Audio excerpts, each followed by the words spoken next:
Hey guys, morning. നമസ്കാരം. ഞാൻ വീട്ടിലിരുന്ന് റെക്കോർഡ് ചെയ്യാൻ തുടങ്ങിയപ്പോൾ ഓർത്തെ പുറത്തോട്ടൊക്കെ ഒന്ന് ഇറങ്ങി നടന്നിട്ട് റെക്കോർഡ് ചെയ്യാം.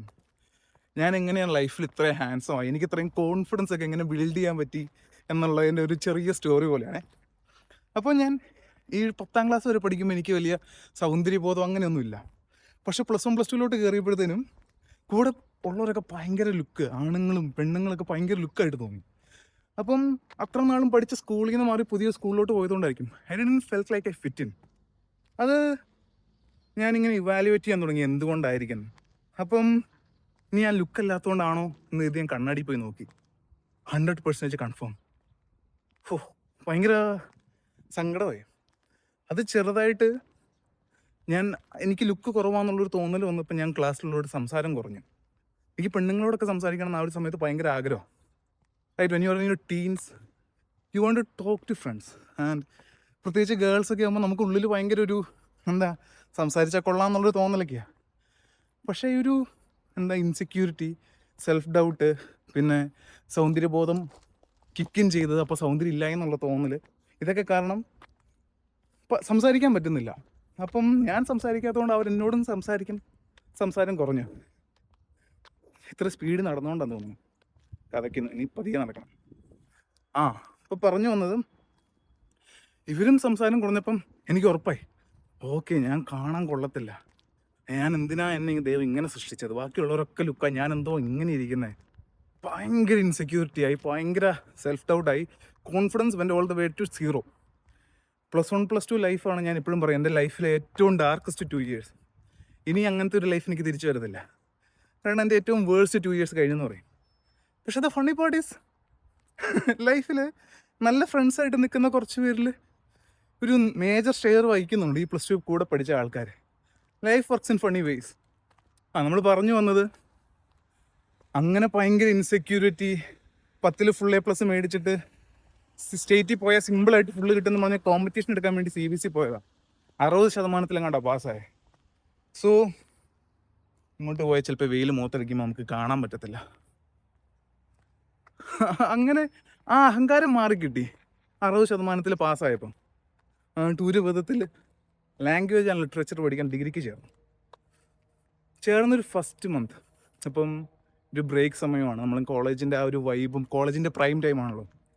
ഫുൾ ആൾക്കാർ, ടീച്ചേഴ്സ്, ഗേൾസൊക്കെ ഒത്തിരി അതിലൂടെ നടക്കുന്നു. ഇപ്പോൾ ബ്രേക്കിൽ നമ്മളിങ്ങനെ സംസാരിച്ചുകൊണ്ടിരിക്കുക. അന്ന് ഞാൻ ഭയങ്കര കാഷ്വലായിട്ട് സിജിൻ എന്ന് പറഞ്ഞ സുഹൃത്തിനോട് പറഞ്ഞു, അളയാ നീയൊക്കെ എൻ്റെ ലൈഫിൽ ഇത്ര ഇമ്പോർട്ടൻ്റ് റോള് വഹിച്ചിട്ടുണ്ടെന്നൊക്കെ ഞാൻ മനസ്സിലാക്കുന്നത് ഇപ്പോഴാണ്.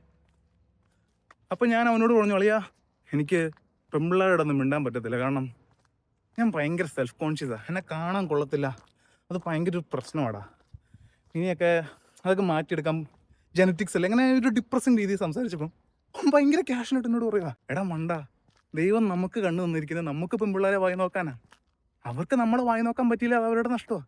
അപ്പം നീ എന്തിനാ ബോധർ ചെയ്യുന്നത്, കാരണം നമുക്ക് വായി നോക്കാമല്ലോ, നമ്മൾ ഹാപ്പി ആയി പോരെയെന്ന്. ഭയങ്കര കാഷ്വലി സംസാരിച്ചൊരു വാക്കാണെങ്കിലും the impact it made on my life was huge. അന്ന് മുതൽ ഈ ഇൻസെക്യൂരിറ്റീസ് പഴയ മാറാൻ തുടങ്ങി. കാരണം അത്ര നാളും ഗേൾസിനെ ഇമ്പ്രസ് ചെയ്യുക, അവരോട് സംസാരിക്കുക എന്നുള്ളൊരു ഉന്നതി ജീവിച്ചിട്ട് ഒന്നും പറ്റുന്നില്ലായിരുന്നു. ഇത് അതിൻ്റെ ഒരു പ്രഷറും ഇല്ല, നമ്മൾ ഹാപ്പി ആയിട്ട് എക്സിസ്റ്റ് ചെയ്യുക, നമുക്ക് വായി നോക്കാം, നമ്മൾ ഹാപ്പി ആയിട്ടിരിക്കുക, ആ ഒരു ചിന്ത വന്നപ്പോഴത്തേനും ലൈഫ് ഭയങ്കരമായിട്ട് മാറാൻ തുടങ്ങി. പിന്നെ അങ്ങനെ ലൈഫ് മൂഡ് ഓൺ, ബൈക്ക് മേടിച്ചു, കറങ്ങാൻ തുടങ്ങി, സ്റ്റാർട്ടഡ് ബിൽഡിങ് മോർ കോൺഫിഡൻസ്, KCYM-ലൊക്കെ കൂടുതൽ സജീവമായി, കൂടുതൽ ആൾക്കാരോട് സംസാരിക്കാൻ തുടങ്ങി. അങ്ങനെ ലൈഫ് ബെറ്ററായി വന്നു. അങ്ങനെ ഇരിക്കുമ്പോഴാണ് ഞാൻ എൻ്റെ സങ്കല്പങ്ങളിലെ പെൺകുട്ടിയെ കണ്ടുമുട്ടുന്നത്. She is so beautiful, so pretty. കണ്ടപ്പോഴേ എനിക്ക് ഇഷ്ടപ്പെട്ടു. അപ്പം നമുക്കൊന്നും അറിയത്തില്ല എങ്ങനെയാ, എൻഗേജ്ഡ് ആണോ, നമ്മൾ ആദ്യമായിട്ട് കാണുമ്പോഴേ എനിക്കങ്ങ് ഇഷ്ടമായി. അപ്പം നമ്മൾ ഭയങ്കര കോൺഫിഡൻ്റ് ആണല്ലോ, ഭയങ്കര നമുക്ക് ആ ഒരു ലുക്ക് എന്നുള്ളൊരു ചിന്തയൊക്കെ മാറി. അങ്ങനെ ആ ലവ് സ്റ്റോറി ഞാൻ പിന്നെ പറയാം. But she became my wife. എനിക്ക് എന്നോടുള്ള റെസ്പെക്റ്റ് ഭയങ്കരമായിട്ട് കൂടി. കാരണം എൻ്റെ ലൈഫിൽ ഇതുവരെ ഞാൻ കണ്ടിട്ടുള്ളതിൽ the most beautiful woman. And she so pretty, so cute. ആഗ്രഹിച്ച ആൾ ലൈഫിലോട്ട് വന്നു. അപ്പം എൻ്റെ ഉള്ളു പറഞ്ഞു, എടാ ഇത്രയും ബ്യൂട്ടിഫുൾ ആയ ഒരാൾ നിന്നെ ഇഷ്ടപ്പെടണമെങ്കിൽ നീ അത്രയും ഹാൻസം അല്ലേ. മൈൻഡിന് വന്നൊരു പെർസ്പെക്റ്റീവ് ഉണ്ട്. അതായത് ലോകത്തിലെ ഏറ്റവും ബ്യൂട്ടിഫുൾ ആയ ഒരാളെ സ്നേഹിക്കണമെങ്കിൽ മിനിമം ഒരു ലുക്ക്, ഒരു ഹാൻഡ്സംനെസ് ഉണ്ടല്ലോ. ആ ഒരു തോട്ട് ഭയങ്കര പവർഫുള്ളായിരുന്നു. അങ്ങനെ അത് പതിയെ പതിയെ ബിൽഡ് ചെയ്തു. Now she's my wife. ചില സമയത്ത് എനിക്ക് തന്നെ എന്നോട് ബഹുമാനം നോട്ടി ഏറ്റ് നിൽക്കുന്ന പറയുന്ന പോലെ having her in my life was A total confidence boost. Life ഭയങ്കര ഹാപ്പിയറായി. എൻ്റെ സബ് കോൺഷ്യസ് മൈൻഡിൽ ഞാൻ ഭയങ്കര ഹാൻസം ആണെന്നുള്ള ചിന്ത വന്നു. And I started becoming so handsome. Now I am more handsome than her. അങ്ങനെ ഭയങ്കര ഒരു ഹാപ്പി ഇതിലാണ്. സെൽഫ് കോൺഫിഡൻസ് ബിൽഡായി. പിന്നെ gym has a big role in it too. ആ ഒരു ബോഡിയൊക്കെ ഒരു കോൺഫിഡൻസ് ലെവലൊക്കെ കൂട്ടാനൊക്കെ ഒത്തിരി ഹെൽപ്പ് ചെയ്തിട്ടുണ്ട്. So what I'm trying to say is the key would be the mental switch flip. The world doesn't revolve around us, but എൻ്റെ ലോകം എനിക്ക് ചുറ്റുമാണല്ലോ. അപ്പം എൻ്റെ ലോകത്ത് ഞാനാണ് ഏറ്റവും ഹാൻസം എന്ന് ഞാൻ തന്നെ അങ്ങ് വിചാരിച്ചു. And I became the most handsome person I know.